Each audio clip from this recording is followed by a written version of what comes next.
Welcome back to my channel, everyone. If this is your first time, please kindly subscribe.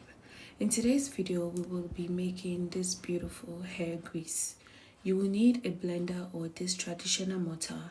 You will need rosemary leaves, grapeseed oil, blue magic, any kind, organic castor oil, moringa powder, glycerin oil, shea butter, vitamin E oil. You could decide to use any oil that is suitable for your hair. As you can see, all the oils that I'm using are best suited for low porosity hair with the exception of the castor oil. So I started off by measuring out the amount of blue magic that I needed. All the measurements will be in the description box. So after measuring it out, you could either decide to perform the double boiler method or do it this way. So the double boiler method, you will put the hot water in a pot and do it while it's on the stove. Or what I did was pour out a little bit of the hot water in this bowl and then place the blue magic in it and continually stirred it until it was now in liquid form.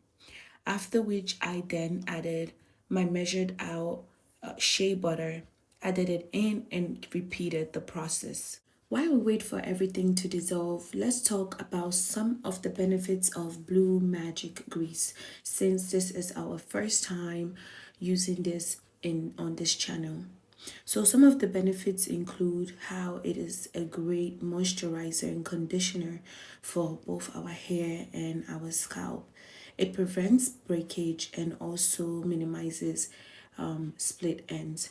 If you guys have noticed, a lot of hairdressers always use blue magic, and I've always been wondering why, but it's because it moisturizes the hair very well and it is also very affordable.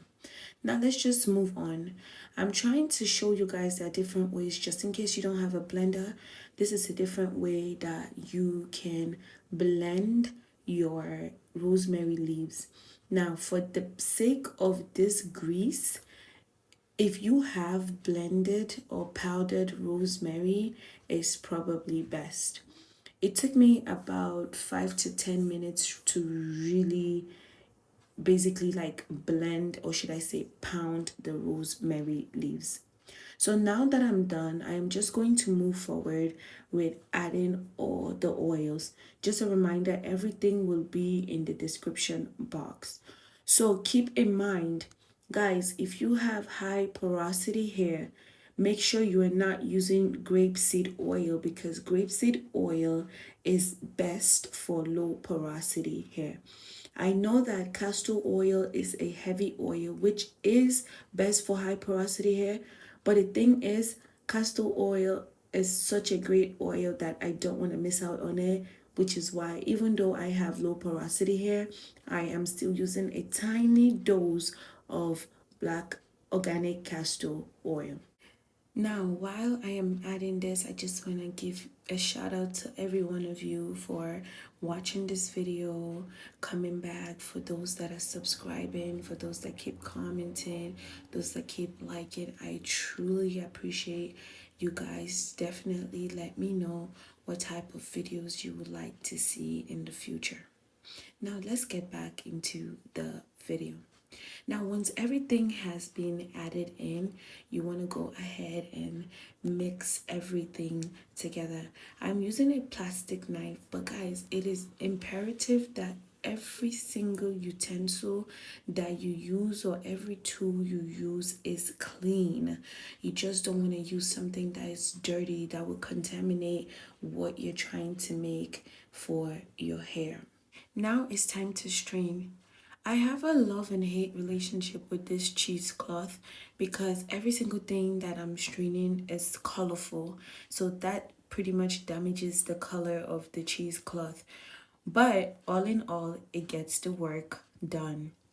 When straining now, you need to be very patient because it will take a while for everything to fully strain. But at the end, it will be worth it. This is what it now looks like after the straining process, guys. It's so pretty. I really like this color. It's green because we use moringa, right? And rosemary leaves as well. So it's advised that you leave it in a cool place so that way it can harden a little bit. That brings us to the end of this beautiful video. Don't forget to like, share, comment, and let me know what type of content you would like to see. Bye bye.